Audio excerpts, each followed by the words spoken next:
Hello and welcome, Inspired Podcast community. This is your new episode. My name is Caroline, and my today's guest is Charles Spinoza. And I'm so happy that he said yes to our interview. How are you doing today? I'm doing very well, Caroline. Thank you very, very much for asking me and having me here. I hope I can say things that will really help your audience out.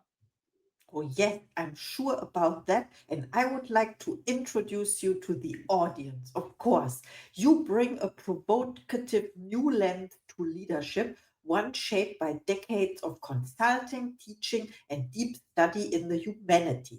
As co author of Leadership as Masterpiece Creation, you explore how business leaders can become moral artists, crafting companies that are not just successful but admirable. Welcome to the Inspired Podcast. Wow, Charles Spinoza. Thank you very much, Caroline. Thank you. I love that. I'm inspired already. And my first question for you is you describe leadership as a form of moral artistry. What does that mean in practical terms for today's CEOs and founders? Okay, let me make it simple. I want to talk about very small businesses and very large businesses. And I believe leaders basically are moral artists. And I want to start with an example right out of my neighborhood. I live on the Upper East Side of New York. And we have two hardware stores within walking distance. Hardware stores are where you get supplies like hammers and nails and things for building, also household objects. One hardware store, you walk into it and you hear classic jazz music. There are a display of soaps on the wall, and you can smell the soaps. And you can't walk more than 6 feet into the store without someone saying, "May I help you?"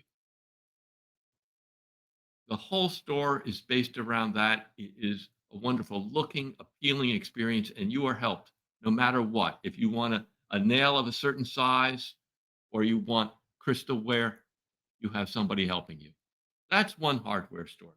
The other hardware store you walk into, there's sort of sawdust on the floor. You smell 3-in-1 oil that you use for saws and things like that. And there might be one person overstocking the shelves, and there's somebody else at the cash register. Prices are just a little bit cheaper. That is a whole, and it has, that's a whole different way of having a store for customers. Now, I go whole hog.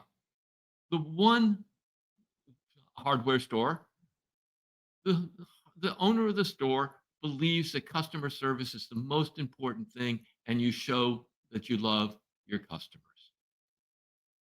And that's a moral issue. That owner thinks that's the right thing to do. And you only have employees that love customers, that want to attend to them, want to answer questions like mine, stupid questions about the size of nails and things that you in the other store you would expect the customer to know. The other store is all about efficiency, getting stuff done, having people who know what they want come in, find it, get it easily, and get out. One store is about a refined life, the other store is about getting building done. Now, those two views are views about what hardware is for. And if you're going to create your own little store, it's not because you're following some consultant who said this is one way to make money, this is another way to make money. The owners each believe this is the right way to sell hardware. And when I say right way, I mean they think morally right way. That's why they commit themselves to it so wholly. So those small businesses for me are exemplary. We move all the way up to the other end of the scale. Look at Google, look at Amazon. Jeff Bezos thought that the way to run a business, the way to organize people, was through working relentlessly. In fact, relentlessness is one of his favorite moral virtues. And he says it, in fact, that was the original name for Amazon. You work people relentlessly, you raise the bar on each hire, customer fanaticism, and frugality. Those were his four values, and he organized his company around that. He believes that's the right way to break into the internet. He believes that's the only way he could create an everything store. The Google founders, on the other hand, they believed and go back and forth that people should be pursuing their dream. They believe that the place in which they work should be psychologically safe. Those are antithetical values. At Google, when Google is feeling wealthy, you get a certain amount of time each week to pursue your dream, to work on whatever you're dreaming about. Completely the opposite of relentlessness. Psychological safety, again, quite different from raising the bar on each hire. These are two different moral visions. And what happens when a leader has a moral vision is you get much more productivity. You get people who are inspired by it working harder. You get better results for customers, and the business succeeds. Now, what happens to people between, say, Jeff Bezos and Sergey Brin and so forth, and the hardware store owners? Consultants like me happen. Business school education happens. And what we give are people recipes. And what are our recipes for? How to increase your profits, how to increase your market share, how to increase margins, how to increase employee morale. We have frameworks, we have all of those things, and your business becomes functional. In fact, you do all these things and you forget that you have a view of the right way to deal with customers, the right way to deal with owners, the right way to deal with employees. You lose that, or you do that sort of on the side behind your back. And for years, I was a consultant trying to bring people. I always had the humanities in my background. I used to be a professor of Shakespeare and philosophy, and I always was bringing some of that, but I never did it full force. And what I learned over the years is give leaders the permission to really execute their moral vision. It is a moral vision, and they'll produce a better business. That's a long answer. I know. I apologize for going on so long, Caroline. But Wow, I have a short takeaway or a question about that. So you mentioned Shakespeare, and there's the famous quote, "There is no good or bad, only thinking makes it so." So what struck me most is that both concepts work.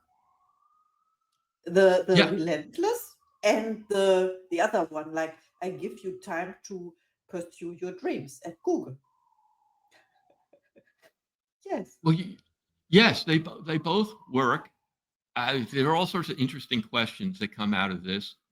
You've asked the most interesting one, and the one that interests me the most. So, where does the book come down on this?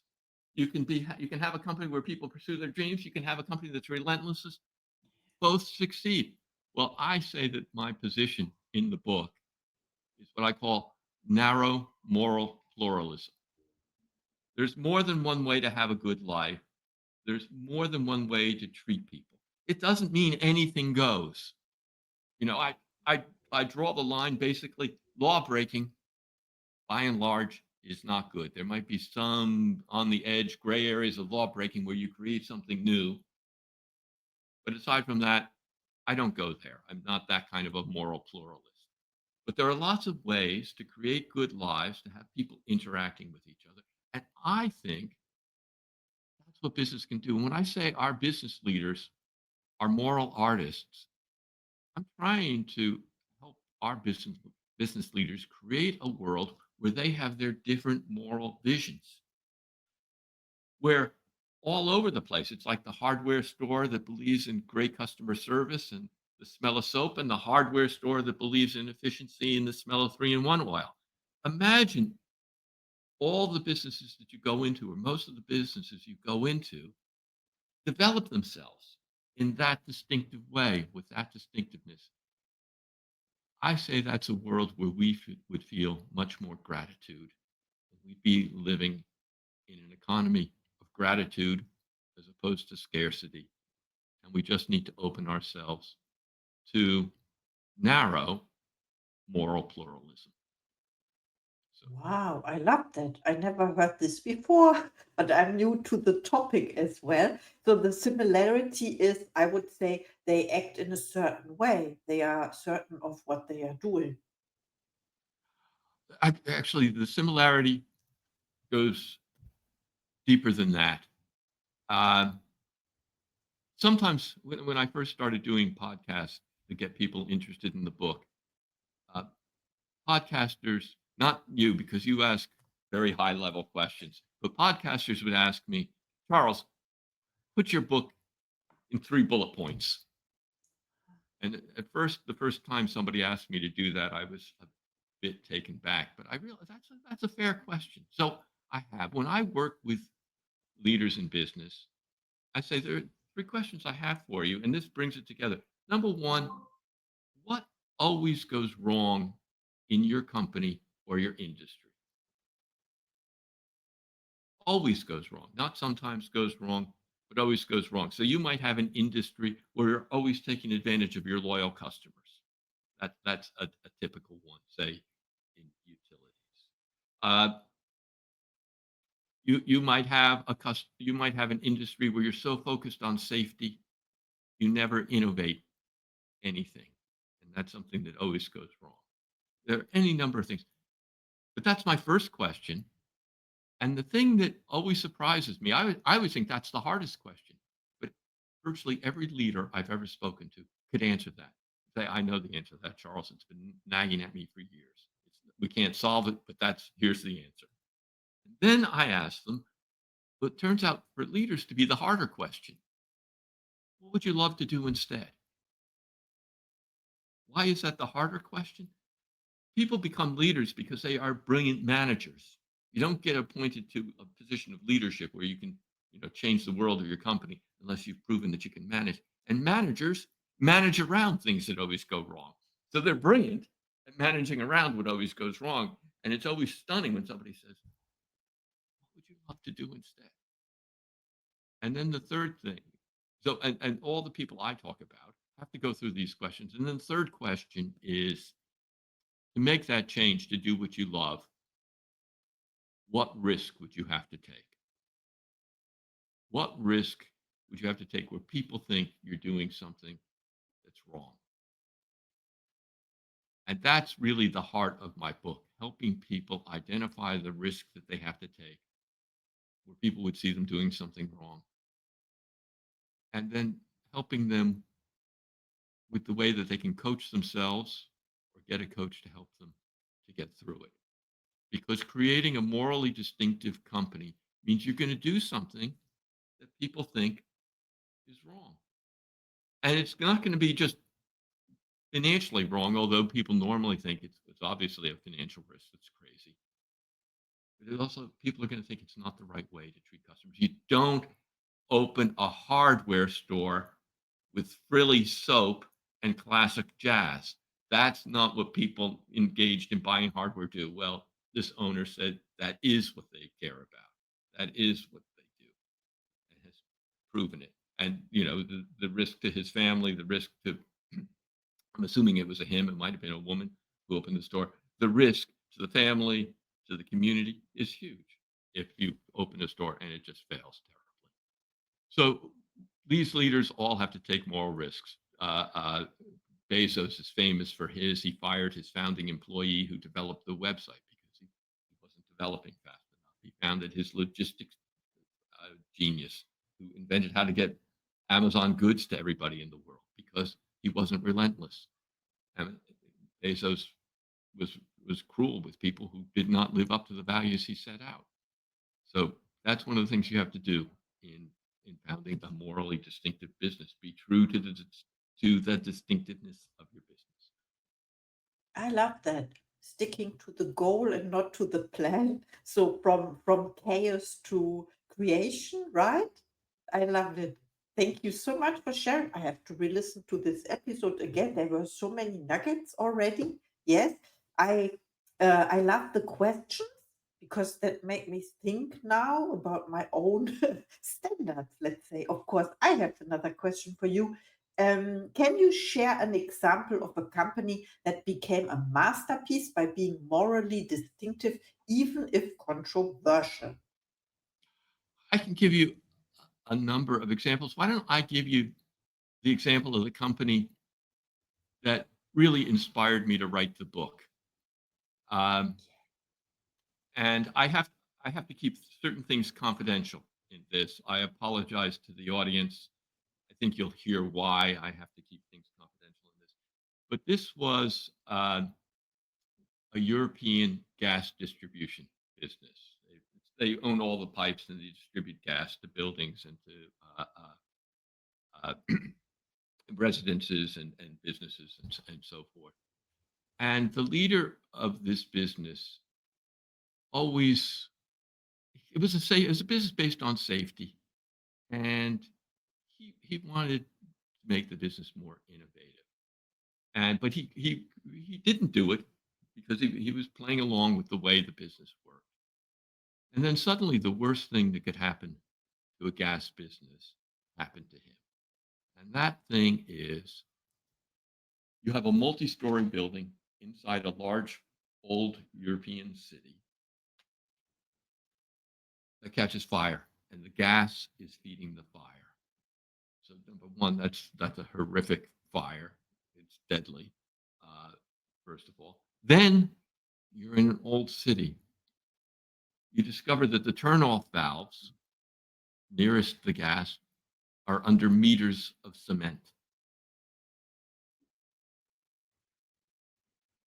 Then you discover that the map of your system is so old, you don't know where the next set of turn off valves are.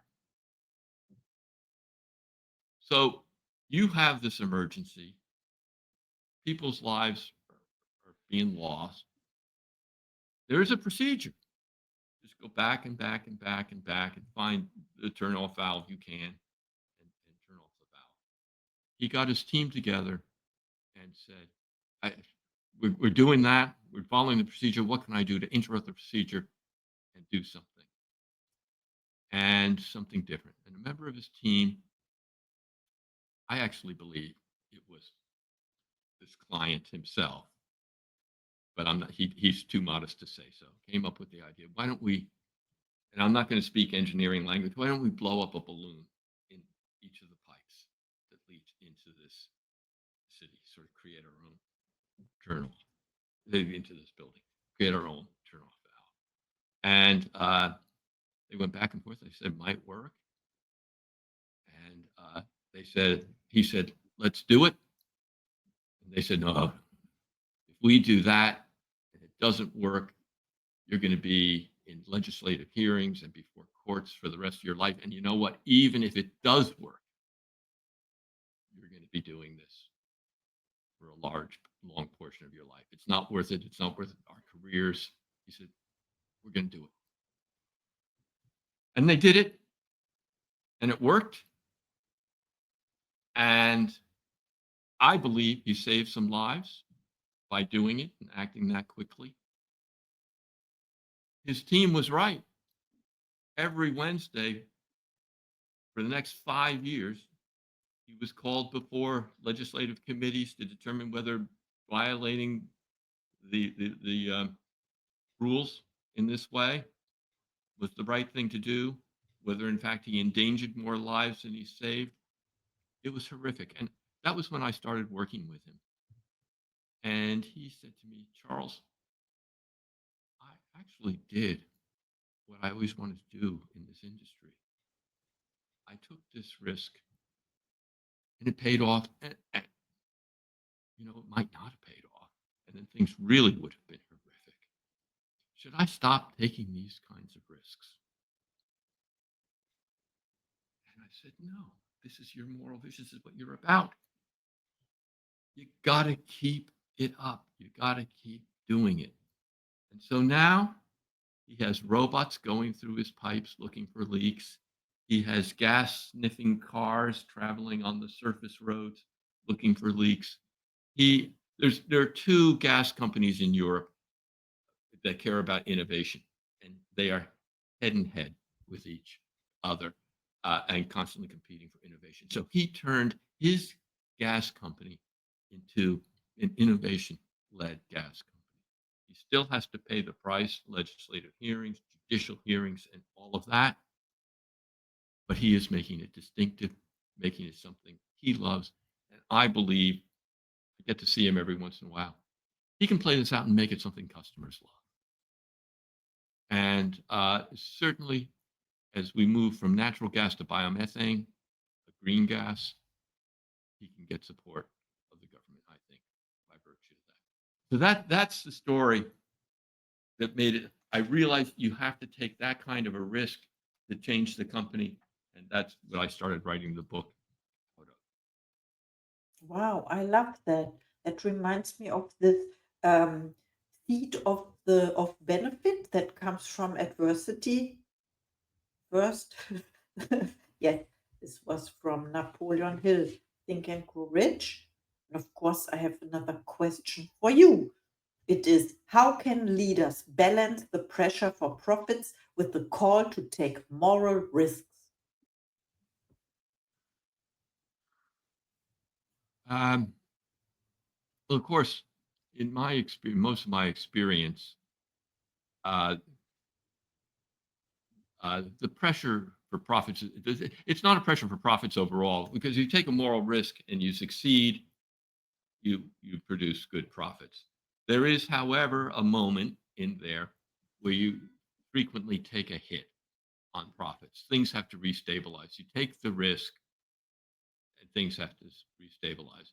Moreover, if you take the risk and it doesn't work, then you have to regroup very, very quickly and refocus the business. Uh, so, how do you balance it? What I like to say is when we have time, when develop a cash cushion ahead of taking the moral risk, so that you can at least explain to people who care about finance primarily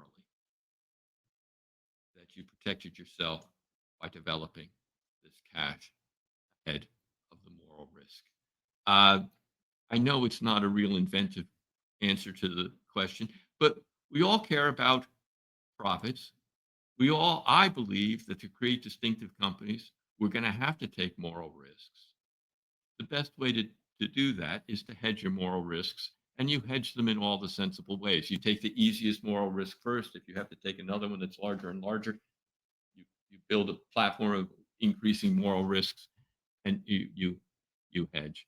Um, One of the people I write about in the book, Julia Robertson, I can mention her. She ran Impellum, which was a recruitment company, and she transformed the recruitment industry in the UK.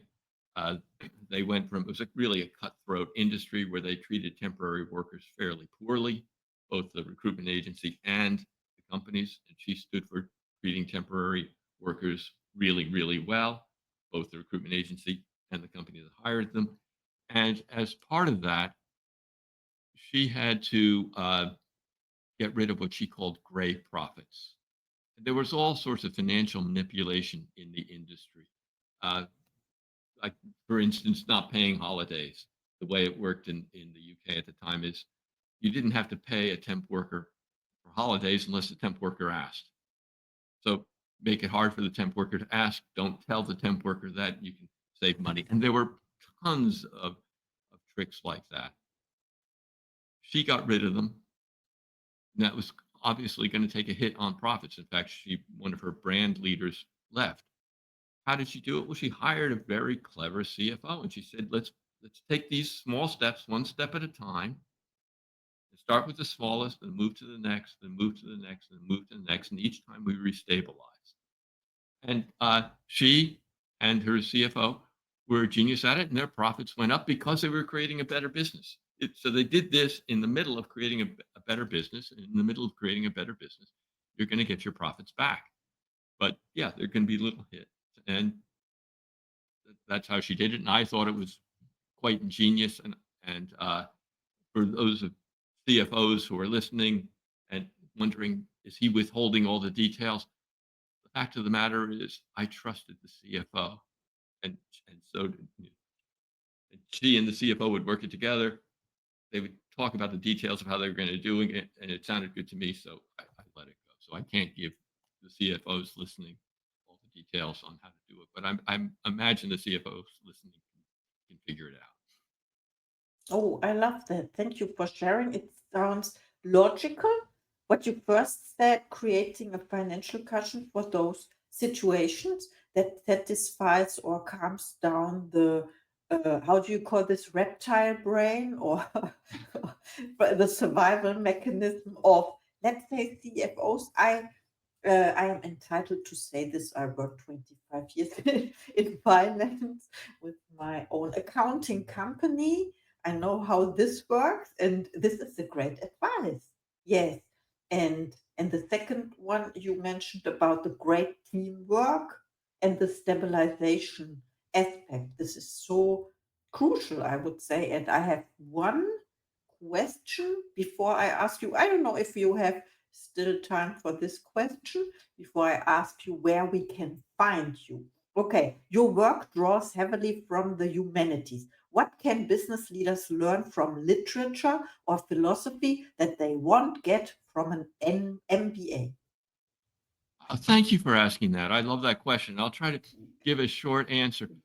Uh, what they can learn from literature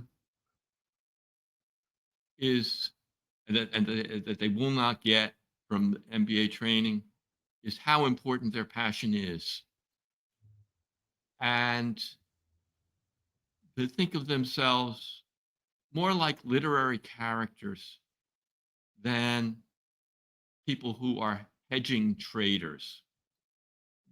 One of my first experiences with business leaders was to take them to see Shakespeare's tragedy Othello. And in Shakespeare's tragedy Othello, Othello is trying to live the story of his life. Othello is a military commander. Uh, he's not part of Venetian society. In fact, he's black. Venetian society, as we know, is white.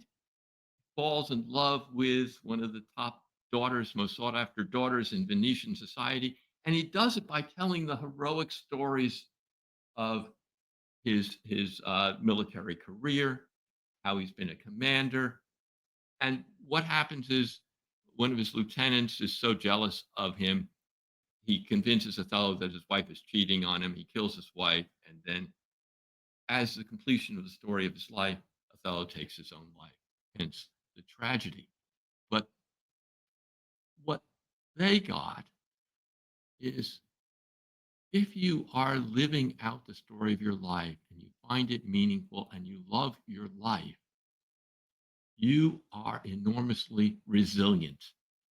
You can take on all sorts of hits because there is this larger meaning, which is yours, not a larger meaning that you buy off the shelf like ESG or something else, but your meaning. And you're not going to give that up easily. So you can take more hits and you can invent strategies more ingeniously. If you see yourself as that kind of virtuous agent, somebody living out of his or her virtues, you can make more profound adjustments and you can succeed. And in my coaching of leaders, one of the first things I do is I ask them to tell the story of how they came to be who they are. In that story, what are the virtues that enable you to be who you are? How are those virtues working for you today? And how might you have to change them? And in seeing themselves as an evolving figure, they can end up changing the strategy of their business. They can end up managing the appeal that they have to their employees and the rest of the world. And they have much more resilience because they can evolve, they can change their strategies. Whatever our virtues are, we generally have some in the background that we can draw on. And so that's how I work with leaders personally. And that comes directly from my experience in literature. And Wow, that and makes I, sense. I recognize the hero's journey in there, and Yeah. also questioning our own virtues, values, and there's another word I forgot, like standards. Yes, I can also say this. And questioning, yes. Do you mind if I just say one more little thing that you get from literature that you never get from the business manuals? Even those people who talk about character, people who talk about virtues. One of the things that the brilliant Renaissance poet Edmund Spenser discovered is our virtues end up becoming our enemies because people take advantage of our virtues. So if you're courageous, your team is going to let you take on all the most difficult uh, uh, problems that require courage. If your virtue is wisdom, they're going to bring all the difficult problems to you. If your virtue is justice or fairness, whenever there's a real fight, they're going to bring that to you. And that way, your virtue actually becomes your enemy because people don't do their work. I have run into tons of CEOs. Well, maybe tons is a lot, not 2,000 CEOs, but in my career, I run into at least two CEOs a year whose virtue has always been one of their virtues has always been persistence and hard work. That's one of the ways you get to be a CEO. And they reach a point in their career where their senior team is taken off Fridays, letting them cover. And out of goodwill, they are. They're in short, their virtue is counting against them. So they have to rise above and shift virtues. And that's something that I took directly from, as I say, Edmund Spenser, unimaginatively took from Edmund Spenser. The first canto in his Fairy Queen is all about that. And it's served CEOs I've worked with quite well and me. Oh, I love that. Thank you for mentioning it. I have to look it up. And about persistence, this is my favorite principle and also my favorite chapter in the book Think and Grow Rich. And it says persistence cannot be replaced by any other virtue or principle. I heard about this. Thank you so much. And now I would like to know, where can we find you when people want to reach out to you after listening to this episode? Okay, I think the simplest place to find me is on LinkedIn, and it's LinkedIn in Charles Spinosa. But if you have my name and get me on LinkedIn, you'll find me, and you'll find all sorts of things that I'm writing about my book and about how important it is. Can I say where they can get the book? Yes, Yeah, please. the book is Leadership as Masterpiece Creation. It's got a subtitle, How Business Leaders Can Learn from the Humanities About Moral Risk Taking. A long subtitle. The publisher decided on that. And it's easily purchased on Amazon. So, Leadership as Masterpiece Creation. Oh, thank you so much. I put all the links in the show notes, of course. And I have one last question for you about your goals. Do you set goals for yourself or intentions? And what is one of your next projects? Okay, my goals are quite simple. I started realizing that leaders are moral artists, or I came to realize that in writing the book. And the book is all about the hardest act of moral artistry, which is moral risk taking to create a distinctive organization. I'm now writing a series of articles that I hope to turn into a book about smaller forms of moral artistry that I think are easier for people to perform and easier for people to get. So one is, if you're a leader and somebody makes a mistake, and either you have to let them go or put them on leave, and this mistake is one that harms their image, harms what people respect them for. How do you resuscitate them? That is an act, I believe, of moral artistry. And so I'm writing about that right now. There's another thing I'm writing about now, as since I see leaders as moral artists. What if you're in a company and you're a partner, or there's somebody else who is a strong leader, and you have a really different vision? Normally, what happens in business is you just pull apart. You go and separate and become different companies. I am working with some companies now where there are people with different visions, they're artists, and they manage to work together. How do you do that? For me, the example is, and this is a baby boomer example, so I apologize to all your younger listeners. On the one, the moral artist, you can imagine Bob Dylan. And in the baby boomer generation, there was this other two moral artists, Lennon and McCartney, obviously the Beatles founders. They had very different visions, but notice they created something special when they forced themselves to work together, as they did for a number of years. So, how do you form the Lennon and McCartney business? That's an article I'm working on right now, too. I'm hoping to find some more, and I'll put them together inside a book. And I'm always looking for clients that can give me these insights that I can build the next book out of. Oh, I love that vision. Thank you so much for sharing. And I would love to have another interview when the book comes out, let's say. And thank I'd you love so that. much for our interview and your time. I know we are past our the time, but we are ready to pivot, right? And now it's time for your final thoughts to the audience. My final thoughts to the audience are quite simple. Uh, People who read my book and like it say, your book gave me permission to go and turn the division of my business into my work of art. I hope, if nothing else, this conversation gives you some permission, some inspiration to go do it. It works, it makes your life far, far better. So please turn your business into your work of art. Thank you so much. I'm inspired now. Yes. And I see you in the next episode.